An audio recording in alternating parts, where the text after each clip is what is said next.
All right, we're going to get started, everyone. Thank you so much for coming to today's Lunch and Learn about what's an IEP. We're going to go through an IEP in its parts. I'm Allison Morris. I'm a special education attorney. I do special education advocacy and litigation at the Cuddy law firm. Thank you all for coming to this. We hope everyone is safe and well.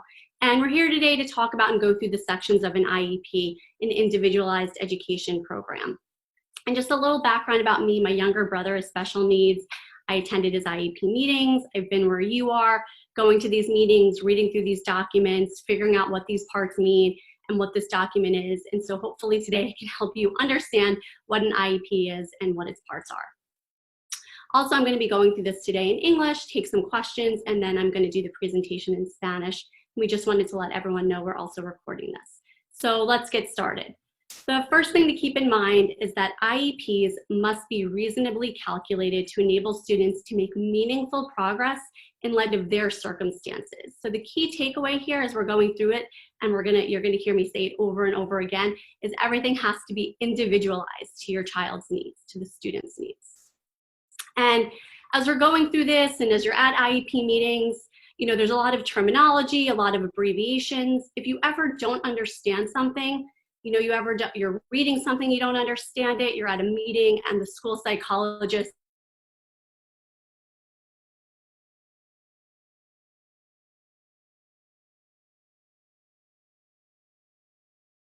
or say, what does this mean? Or I forgot what this means. You're part of your child's IEP team.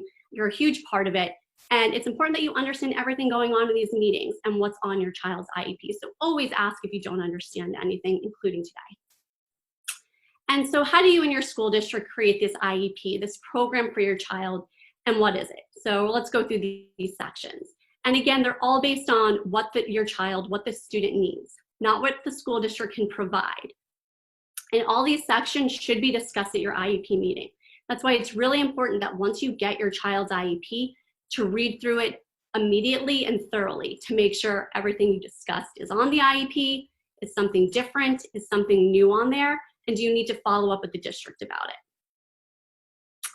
So the first section we're going to talk about is it's on those first few pages, and it's the student's disability classification, the implementation date of the IEP, and the evaluative information that was reviewed. So there's 13 disability classifications that a student is going to receive if they're eligible to get an IEP.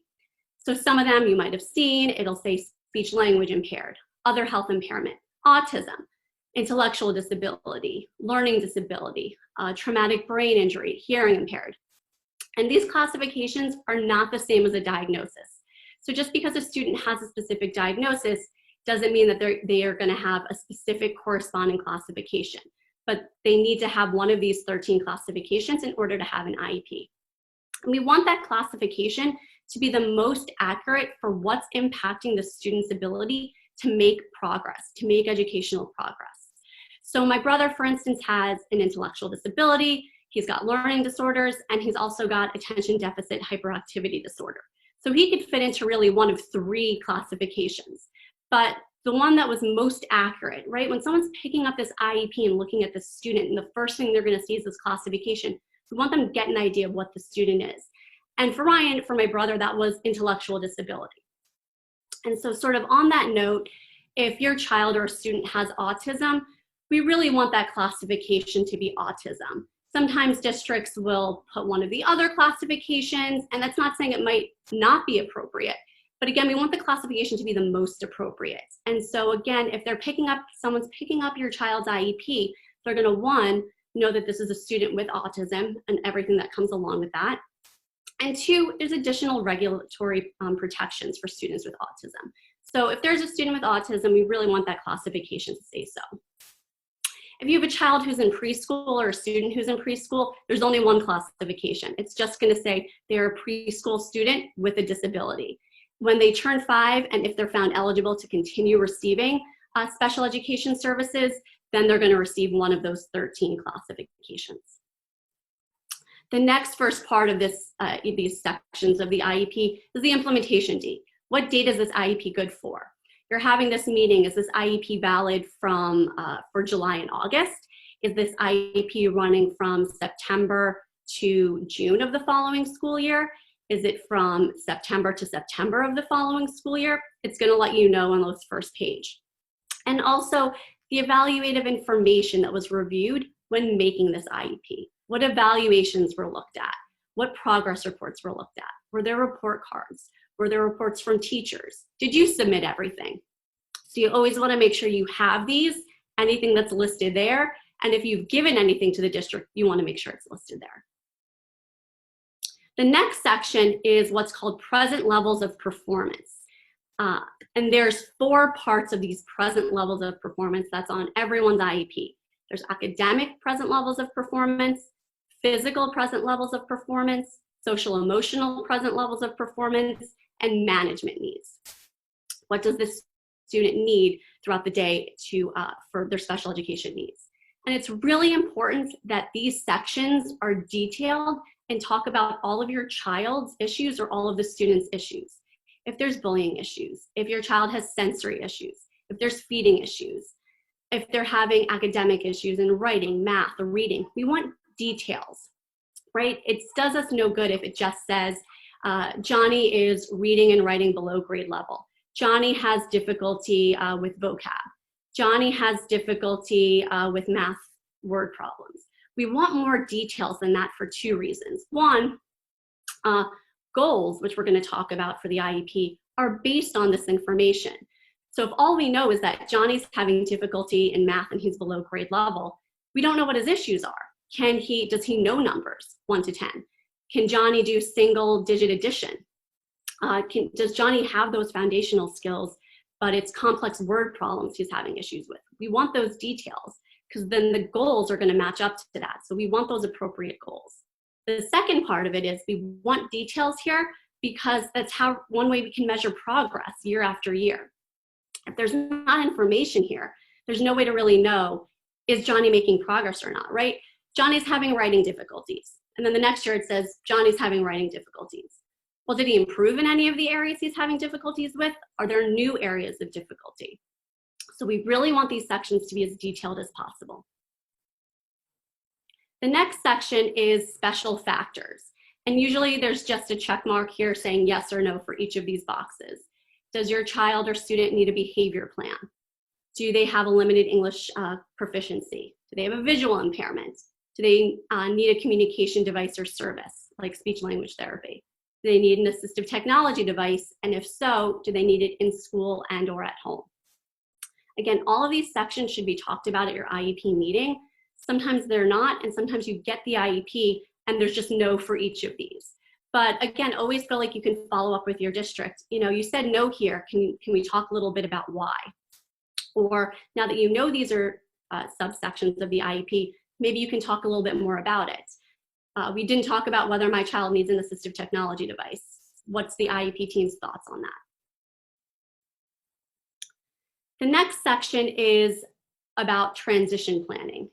In New York, at least the year a student is going to turn 15.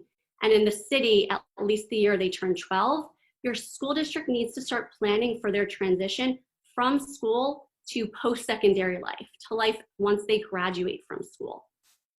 We're starting to look at what do we need to do now so that when the student graduates, they're as prepared as possible for life after school, and specifically looking at education, employment, and independent living skill needs, right? We don't want to be in a rush the year the student is graduating or the year before the student is graduating to figure out what do they want to do, what are their plans, what are their issues with independent living that we only have 1 year to address. In New York, we want to start doing this at least the year they turn 15, and in the city, at least the year they turn 12.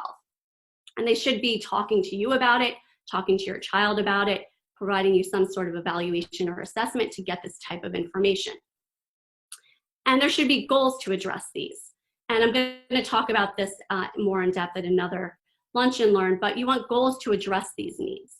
They can also have these goals at any time on their regular IEP, but once they start turning 15 or 12 in the city, we really want to focus on how can we get them best prepared for life after school. Do they have hygiene needs? Do they need travel training? If they want to, have a job as a PE teacher, what are some skills we can give them now, pre-vocational skills to help them meet that goal? The next section are all their goals. So once they start having a transition plan, those goals will be part of this, but the next section is going to be all their goals. So academic and functional goals to meet your child's needs. We want these goals, and they need to be meaningful, they need to be measurable, and they have to be tailored to your child's needs. So what does that mean? We want these goals to be meaningful. We don't want fluff goals. So for instance, if your child is reading or writing or doing math below grade level, and they keep putting goals on an IEP that's at their grade level, that's not really meaningful, right? They're never going to bridge that gap. So we want, maybe they need more foundational goals first before we just keep putting them at grade level with these goals to do charts on graphs for math when really they still are having difficulty with double-digit subtraction. We want these goals to be measurable, right? Are these goals having 5 things in each goal that needs to be measured? So at the end of the year, when the district tells you, Johnny met this goal, well, are you telling me Johnny met all 5 pieces of this goal? Did Johnny meet 3 of these things, but 2 of them he's still having issues with? Or if they say Johnny didn't meet this goal, did he actually not meet 1 of these things and all 4 of the others he did meet? There's no way to know, because all they're going to say is achieved or not achieved. So we really want measurable goals. Also, we need these goals to be tailored to your child's individual needs. So if there's issues that, again, should be discussed in that present level of performance section about issues with toileting, tying shoes, spelling, vocabulary, difficulty with buttons and getting dressed, then there should be goals to address those needs. I'm not saying that there should be 100 goals on everyone's IEP, but these goals have to be tailored to your child's needs. So if there's an area of need, there should be goals to address that need. The IEP is also going to let you know when you're going to receive something called an IEP Progress Report. This is different and separate from a report card. It might say on the IEP you're going to get this progress report at the same time you get a report card, but you should be getting 2 different documents. So you're going to get one document that's the report card. How is Johnny doing in English, in math, in science? What's his grade? But you also should be getting a separate document that's an IEP goal progress report. How is Johnny doing meeting these goals that we just made for him? Has he achieved any of them? Is he making progress in any of them? Is he not really get close to achieving any of them? And then do we need to take a look back and revise his program? So you should be getting those separate documents. The next section is the recommended program. And what we're talking about here is the class size. What class size does the student need? And there's general education. If they're going to be in a general education program or class, it's usually not listed on the IEP because it's not a special education program. So maybe they'll be in a special math, English, and science class, but if they're in general education social studies, sometimes it won't even list social studies. But does Johnny need general education? There's integrated co-teaching classes. That's usually the same large class size, but there's a second certified special education teacher there. So now there's 2 teachers for those students, and the certified special education teacher is helping these students with IEPs. And then there's smaller, more specialized classes, right? Maybe you've heard of them, 15-1-1, 12-1-1, 10-1. That's a smaller class size, so 15 students. And if it's 15-1, 15 students, 1 teacher. 15-1-1, 15 students, 1 teacher, and an extra teaching assistant or teacher's aide. That's certified special education, another teaching assistant. The teachers in this class all are certified to teach special education. So we're looking at what type of class does the student need. And it can be a mix, right? Because it's based on what your child needs. So for instance, let's say that there's a student who excels in math. Math is their thing. And they understand it, they get it. But they really have trouble with reading and writing and that inferential thinking. So maybe they need a smaller class for math and history, and maybe science is too much for them. And so maybe they need an integrated teaching class for that, or an even smaller class for English. But they can be in general education math or even a more advanced math class. That's fine, because it needs to be based on what that student needs. The next section is about accommodations and supports. What type of accommodations and supports does this student need during the day to help them make progress? Do they need an assistive technology device to help with their writing needs, to help with speech output if they're nonverbal? Do they need a one-to-one aid? Do they need their work to be modified in any way? Do they need a sensory diet? Do they need teachers to repeat or clarify directions and instructions, right? What do they need?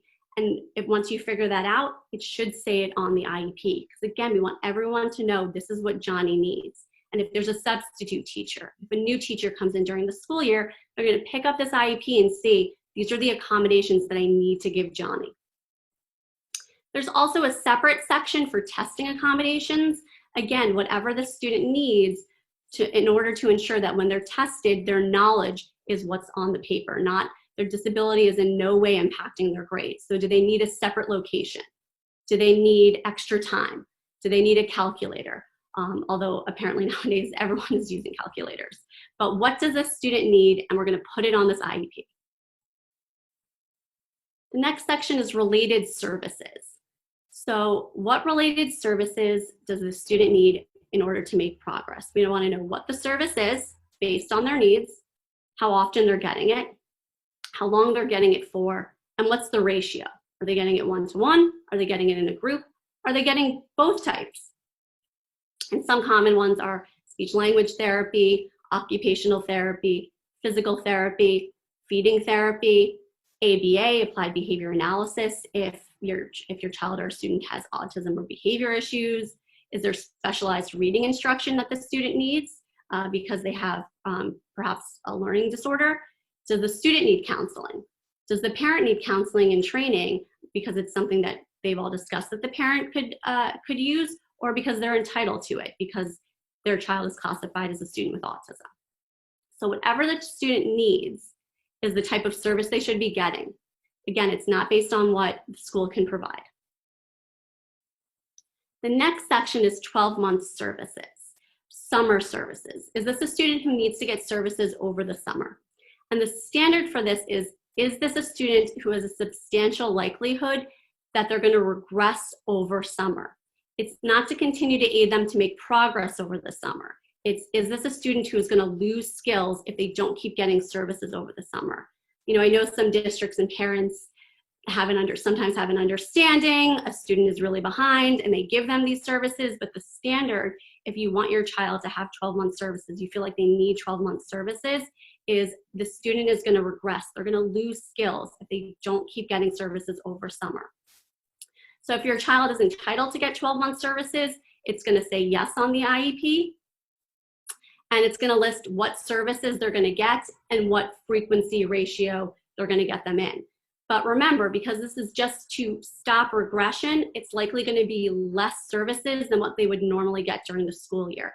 So for instance, if Johnny gets speech language therapy and occupational therapy 4 times a week during the school year, over summer, that might only be once or twice a week because it's just to prevent regression. It's not to keep pushing Johnny forward to make progress.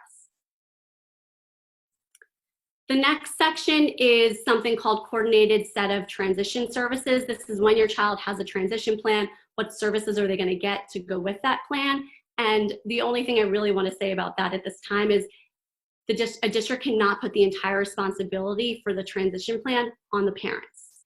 So once your child starts getting a transition plan, and let's say they need travel training, they need to start getting training to go out into the community, they need to figure out, and get help in what job and career they want and get pre-vocational skills. The district cannot say, and parent is taking care of this. The next section is participation in statewide assessments. Is your child going to participate in state assessments like Regents, or are they going to be alternately assessed? This is something that needs to be a discussion, something that you as parents need to be aware of, and it might be appropriate for your child, but it needs to be a discussion and you need to be aware of it. So alternate assessment and students who are alternately assessed, this is for 1% of all students in New York who are severely cognitively impaired. These are students who are not going to take state assessments like Regents. They're going to be alternately assessed, and once you're on that alternate assessment track, your curriculum can also be altered and modified, and you're also going to get a different type of diploma. You're not on the Regents or local diploma track. And again, that might be appropriate for your child. My younger brother was alternately assessed and it was appropriate for him, but sometimes districts, again, might check off that a student is alternately assessed, figuring everyone's on the same page that this is a student who needs to be alternately assessed. But parents need to be aware of it and informed of it, and it should be a conversation. And so again, that's why when you get your IEP, you want to look through it every year to see, is there something that's checked off or changed or different that wasn't discussed? The next section is participation with students without disabilities. So if your child is going to participate in any classes or a program that takes them away from general education, the district has to have a statement on that IEP about why that's happening. And if your child or a student is going to be in adaptive physical education, usually that's in that part as well. The second to last subsection of the IEP is special transportation. Is this a student who needs special transportation? And if yes, what do they need, right? Do they need heat on their bus? Do they need AC on their bus? Can their bus ride be no more than 45 minutes? Do they need a 1-to-1 aide on the bus with them? And let's say you get special transportation on an IEP, it would be our suggestion, don't assume that the district's just gonna put it on the IEP every year. I would, find out what documentation your district wants to support the need for special transportation, and every IEP meeting, bring them that updated documentation, whether it's something from a doctor, something called a medical accommodation request form, and have it every year to hand into them so that there should be no issue with making sure your child gets the special transportation if they need it. And then the last section of an IEP is placement. Where is my child going to go to school? Where is the student going to get this program? And this is last for a reason, right? Because it shouldn't be what is the district, what can the district do? We just spent all this time talking about and figuring out what are Johnny's levels of functioning? What does Johnny need in terms of services? How often does he need these services? What class size does Johnny need? Not what can the district do, but what does Johnny need? And then the last part of this IEP is, where's the place that can give it to him? And if it's in the district, fine, that might be great. But if it's not in the district, then the district needs to look for other placements that can provide this program for Johnny. So if you're at IEP meetings and it's, Johnny needs a lot of speech and we can do it 3 times a week, it's not how that conversation should go. Or Johnny needs a really small class size, our smallest is 15-1-1. Right? That's not how it should go. It's what type of class size does Johnny need? And the program might be one that's in the district, but it should never start out with what can the district offer? We got to figure out what does the student need, and then the last thing is, where is this program going to take place? There's other district placements that can be looked at. There's BOCES programs. There's approved schools. So it lasts for a reason. Those are the sections of the IEP that we wanted to go through to make sure everyone sort of has a better understanding of what is this IEP, what are these sections, what should we be looking at. I want to thank everyone for coming out to attend this. Please stay safe. If you have any questions, we're here for you. I think we can put in my contact information in the chat, and I'm going to stay on for a little bit if anyone has any questions, and then I'm going to switch over and do this in Spanish.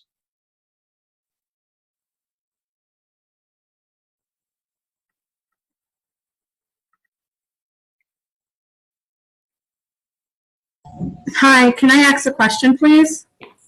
What if they deem your child appropriate for a D75 school and they say that all the appropriate education can be be given in the D75 school, but once you go and see that school, it's not a great fit, but you have seen a private school that is a great fit.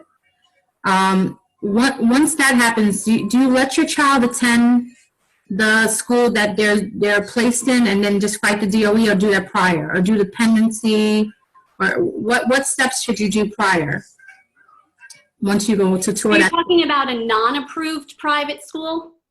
Well, non-approved or either one. Like my daughter recently was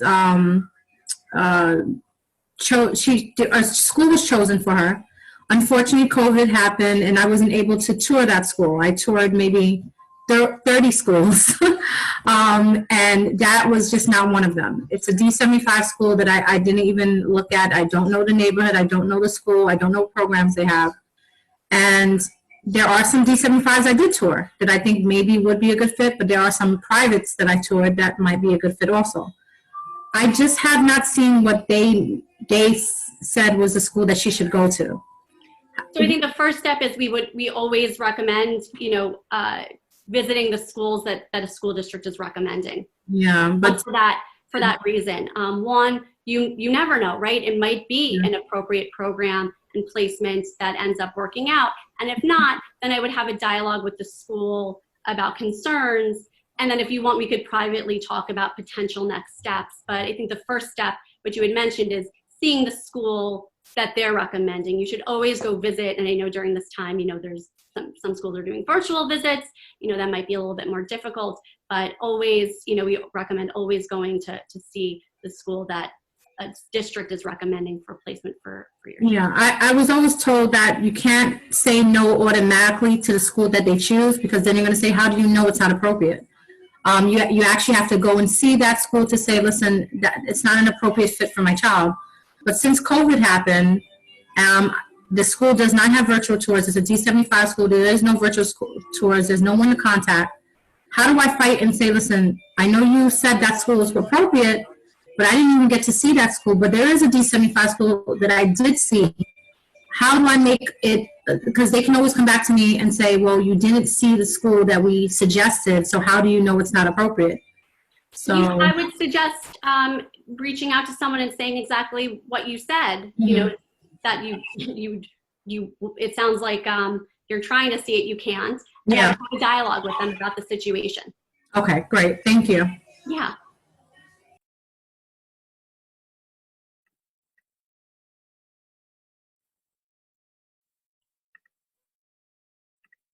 Anyone else? All right. If not, I'm going to switch over to Spanish, and I think we can get my contact information to go into the chat if you give us 1 second. If anyone has any questions, of course, please let us know.